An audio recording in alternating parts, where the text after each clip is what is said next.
Bago pa maramdaman sa hapagkainan ng epekto sa pagkain ng pagmahal ng petrolyo, mga magsasaka muna ang umaaray. Sa Benguet, humiling ang mga nagtatanim ng gulay na magtakda na ng minimum price sa mga trading posts. Nabulok naman ang mga gulay sa Cebu City na hindi maibenta. May report si Ian Cruz. Hindi sa palengke kundi sa gilid ng kalsada sa barangay Paril, Cebu City, nagkalat ang iba't ibang gulay na nabulok na dahil hindi maibenta. Ang mga naitabi namang ani ng mga magsasaka naninilaw na at nagsisimula na ring masira. Halos wala na rin daw silang kinikita dahil palugi na nilang ibinebenta ang kanilang ani. Ang karon pitinag yung baratuha na buwan bata sa init, murag wa na gitay mahimo. Sa Benguet Agri Pinoy Trading Center o Baptisi, nabagsakan ng gulay ng ilang magsasaka sa norte. Paluging ibinenta ng taga Tinok Ifugao na si Renato ang mga repolyo na nasa 6 pesos per kilo na lang. Di bali na raw malugi kaysa mabulok ang mga ito sa taniman. Basura na lang.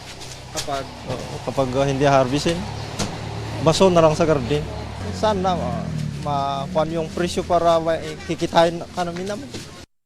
Ang mga market facilitator sa Baptisi, pinag-uusapan na raw ang posibleng pagtatakda ng minimum price sa mga ibinabagsak na gulay sa mga trading post.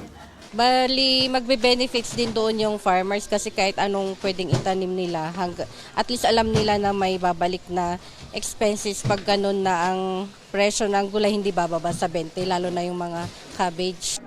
Pabor ang ilang biyahero ng gulay Sir, payag po ako. Para po hindi malugi yung kababayan nating farmer. pero may alinlangan ang market facilitators. Ang sitwasyon po talagang oversupply, tapos matumal sa Manila, aangal din ang mga consumers. Parang lalong hindi na sila bibili pag ngayon agad ma-implement yung ganun. Kinukuhanan pa namin ng pahayag ang Agriculture Department kaugnay rito. Sa usapin naman ng sobra-sobrang supply ng gulay sa Benguet, hindi raw napapansin ng Baptisi na may oversupply. Pero apektado ng mahal na langis ang demand. Ang problema lang talaga is bumaba yung buyers natin. So naiiwan ngayon yung gulay. Umaaray rin sa pagmahal ng petrolyo ang mga biyahero ng gulay pa Metro Manila. Ang krudo sa balikang biyahe nila, 35,000 pesos na raw. Kaya may patong ng 3 pesos per kilo sa dala nilang mga repolyo.